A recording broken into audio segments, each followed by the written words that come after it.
saat praktek Kelihatan langsung kalian sebutkan Kemalu hasilnya. yang Nggak usah caranya, kalau caranya kalian cukup praktekkan, tapi kalian tahu cara periksanya.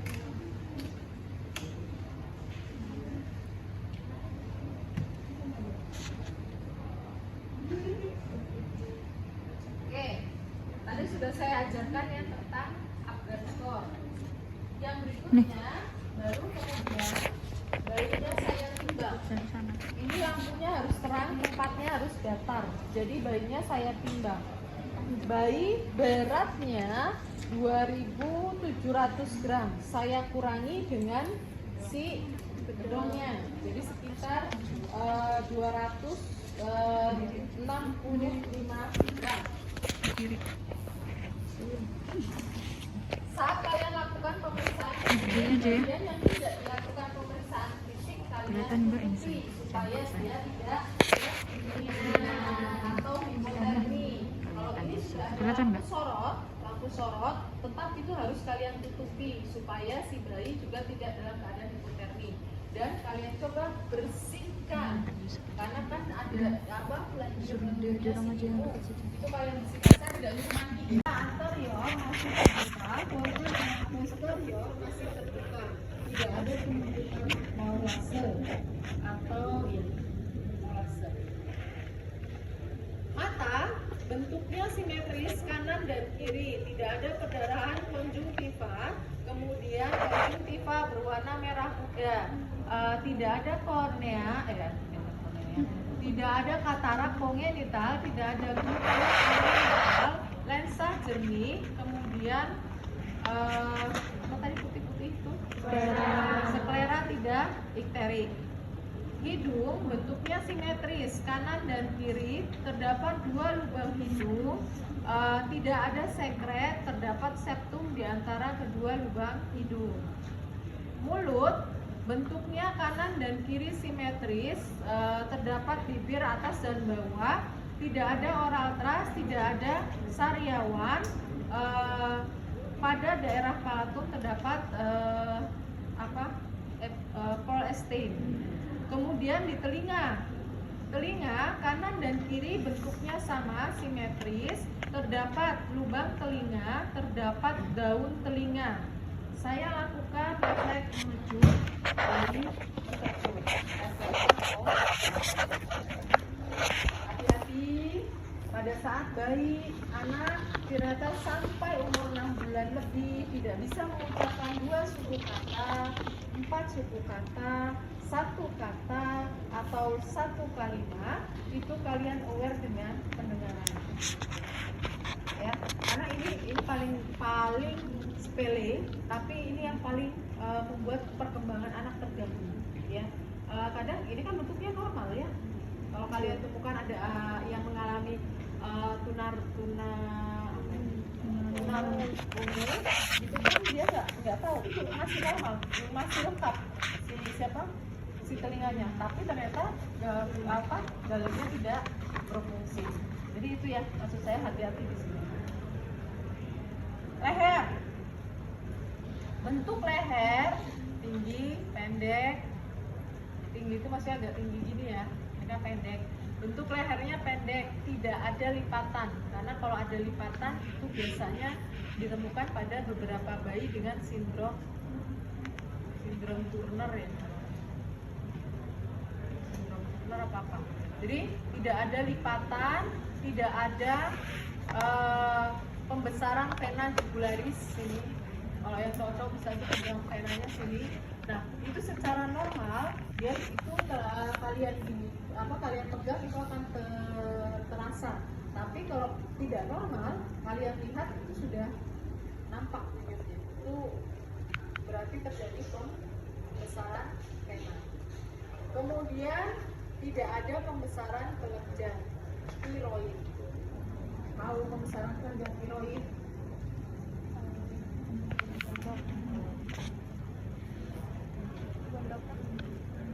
Gondokan.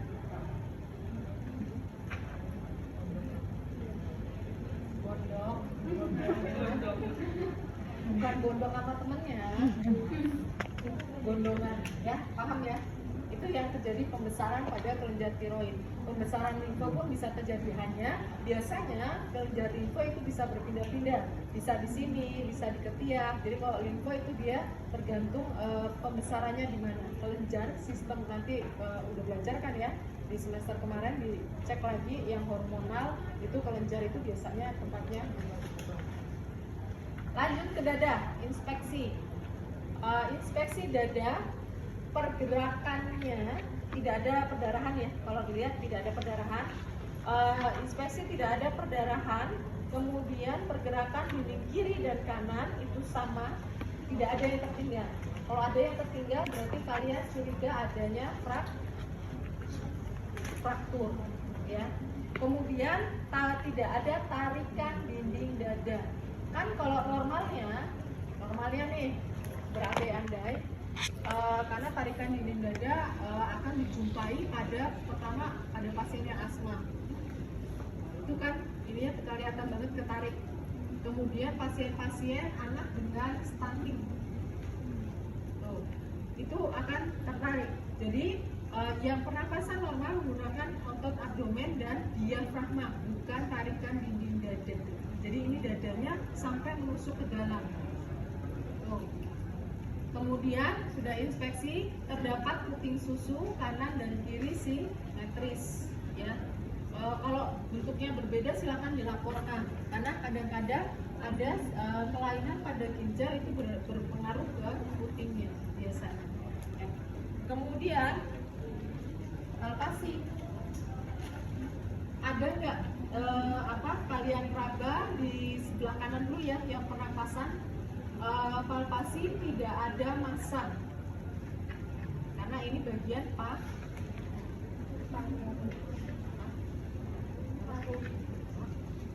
paru-paru. Ini pakai capek.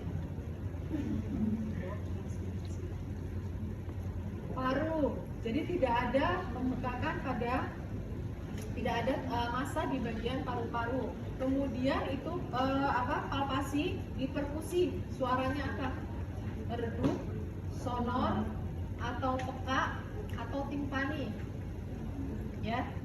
Jadi kalau sonor timpani itu suara. Peka apa? Redup. Ya. Kadang-kadang kalau dia harusnya dia redup, kalau dia peka mungkin ada udara. Ya, harusnya sih ada udara. Ada massa yang menyebabkan udara masuk susah, atau ada cairan masuk yang itu akan bunyinya juga berbeda biasanya. Kemudian di auskultasi, sonor, vesikuler, peka, timpani ya. Jadi keempat itu kalau dia normal itu biasanya sonor atau vesikuler. Dihitung berapa nafas normal? Berapa 18 kali per menit. Saya lanjutkan ke jantung. Inspeksi tidak ada, tadi kan sudah ada ya dadanya. Berarti sekarang saya lanjutkan untuk palpasi. Tidak ada pembesaran pada bagian organ jantung. Letaknya di ictus cordis ya. Kemudian di perkusi, kalian juga perkusi. Jadi dari palpasi kalian langsung perkusi. Jelaskan letak jantungnya. Ictus cordis yang kedua sampai yang ke-5 ya. Kemudian dengarkan bunyi jantung. Jantung bayi 148 kali per menit. Kalian hafalkan itu, jangan sampai lupa ya. Wajib. Karena tahu saya tanya. Saya ini cuma ngasih tahu hasil normal aja. Sudah? Selesai. Yang berikutnya lanjut ke abdomen. Bentuk abdomen bundar. Mau bundar, mau bulat, ya terserah. Mau lonjong, perhatikan lonjongnya lonjong begini apa lonjong begini ya. Jadi kalian perhatikan. Intinya bentuk abdomen bundar. Ada perdarahan tidak? Ya. Tidak ada perdarahan. Tidak ada pembesaran abdomen. Terdapat tali pusat. Hari keberapa? Kalau hari pertama pasti masih basah. Terdapat tali pusat yang terjepit. Dilihat ada pembuluh darah vena dan arteri, biasanya di tali pusat, ya. Kemudian perhatikan kalau masih ada tali pusatnya, apakah dia berbau, apakah dia tumor itu apa? Bengkak, apakah dia panas, apakah dia berwarna kemerahan, itu termasuk tanda-tanda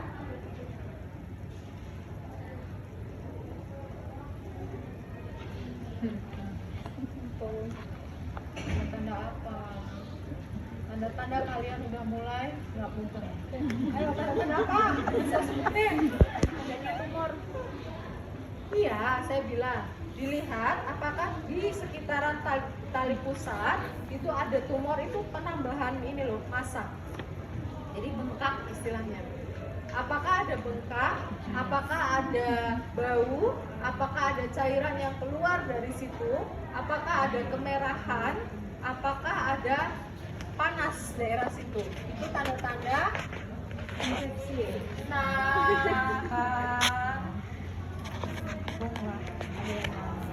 Infeksi, ya, itu wajib kalau dia masih ada tali pusat yang belum copot. Lanjut, saya auskultasi, bunyi bising usus 16 kali per menit. Silahkan kalau kalian mau dengarkan apakah sama di seluruh kuadran. Ada 4 kuadran kalau kita bagi, ya. Ini titik pusatnya. Kuadran kanan atas, kiri bawah, kanan bawah. Itu 4 kuadran dari abdomen. Yang berikutnya saya palpasi. Tidak ada pembesaran pada hepar, tidak ada pembesaran pada yang ini apa? Hati. Hepar itu hati, cantik. Satu lagi Ginjal. Ginjal gelang. Jantung. lambung, Perut. usus kayak mana kamu? Limfa. Baru setelah itu kalian melanjutkan ke bawah. Sesimpel itu, ya. Kalau dia ada asites atau pembengkakan itu sudah nampak dari awal. Asites itu bengkak, ya. Biasanya isinya cairan atau massa. Ada 2, cairan atau massa. Jadi hati-hati, pada beberapa bayi itu akan mengalami kelainan kongenital. Istilahnya namanya hernia. Hernianya bisa ada beberapa macam. Ada hernia inguinalis, ada hernia diafragma. Hernia diafragma dikatakan hernia diafragma jika bagian usus bayi itu masuk ke dalam bagian diafragma bayi. Jadi kalau kalian dengarkan di sini, itu yang terdengar suara bising usus, bukan suara napasnya. Ada 2, napas sama bising ususnya.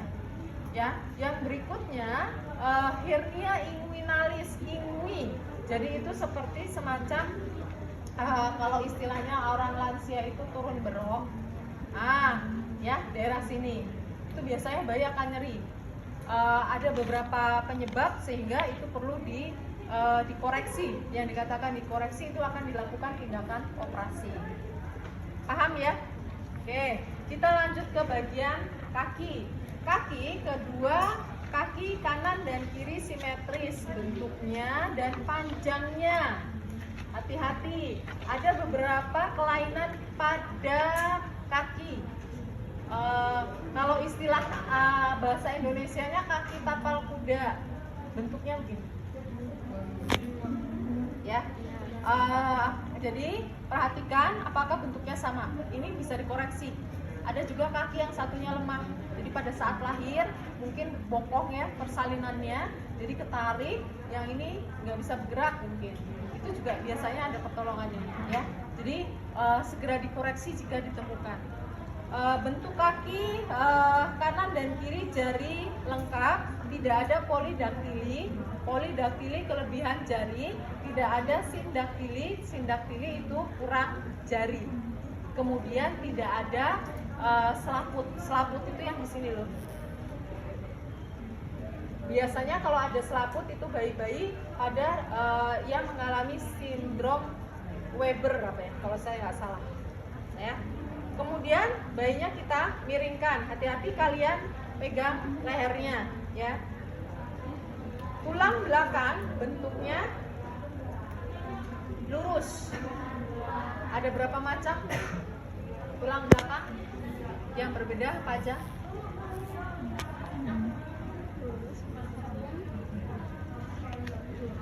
Betul. Terus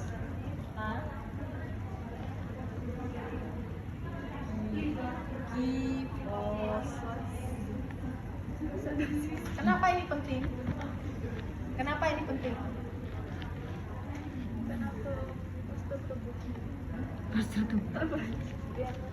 Kalau pada cewek dengan perubahan tulang belakang ini akan berpengaruh pada daerah panggul. Ya, pada daerah panggul. Kalau daerah panggul berarti efeknya kemana? Ya, jalan lahirnya kira-kira nanti bermasalah.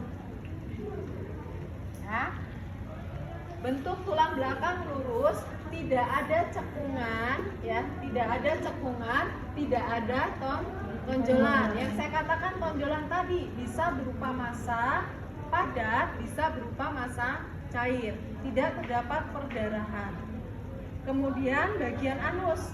Ada kalau tadi pagi saya katakan, dilihat, kalian tahu nih bagian anus ini udah tahu ada anusnya. Biasanya kalau ada anus itu kan ada lipatan-lipatan gluteal ya di daerah pantatnya. Tapi yang perlu kalian waspadai, apakah itu memang ada lubangnya? Karena khawatirnya lipatan glutealnya ada tapi lubangnya yang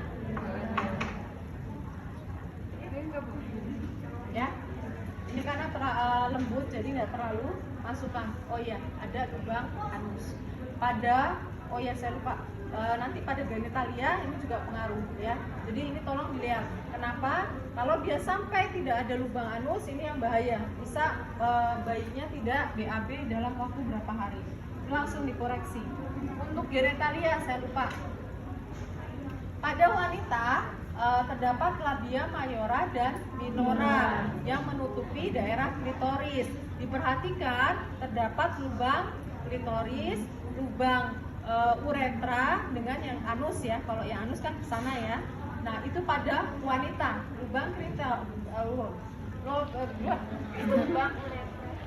lubang klitoris yang atas klitoris yang bawah yang tengah itu biasanya lubang uretra. Perhatikan juga saat kalian mau pasang kateter. Pernah pasang kateter nggak? Yang cewek, kateter cewek ya maksudnya. Pernah kan? Unik ya bentuk.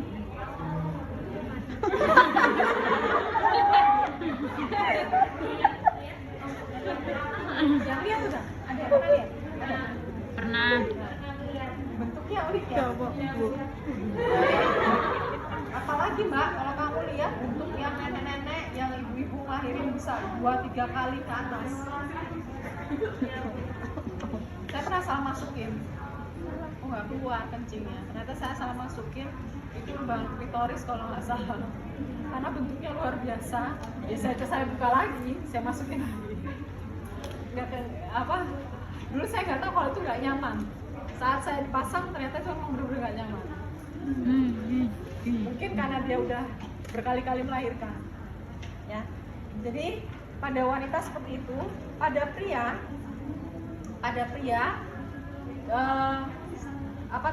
dilihat lubang uretranya itu terletak di ujung penis ya.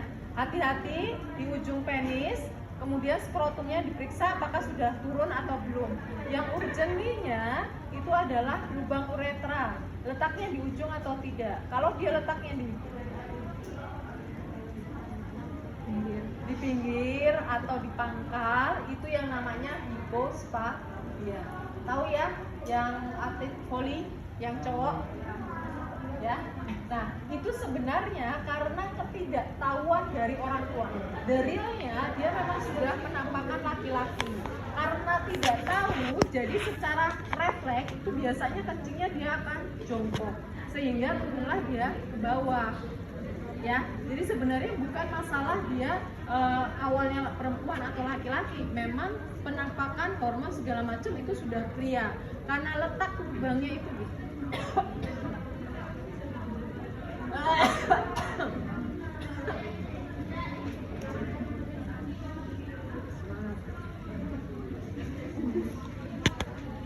Yang kedua, kalau ada yang selaput di sini.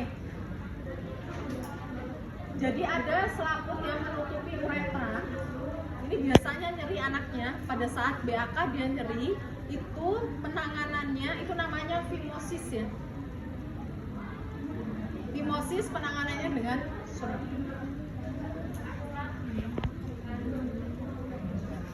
Kemudian yang berikutnya dilihat kulitnya berwarna kemerahan atau tidak ada hemangioma, tidak ada spider nevi, tidak ada bercak Mongol. Sudah selesai, baru kalian rapikan.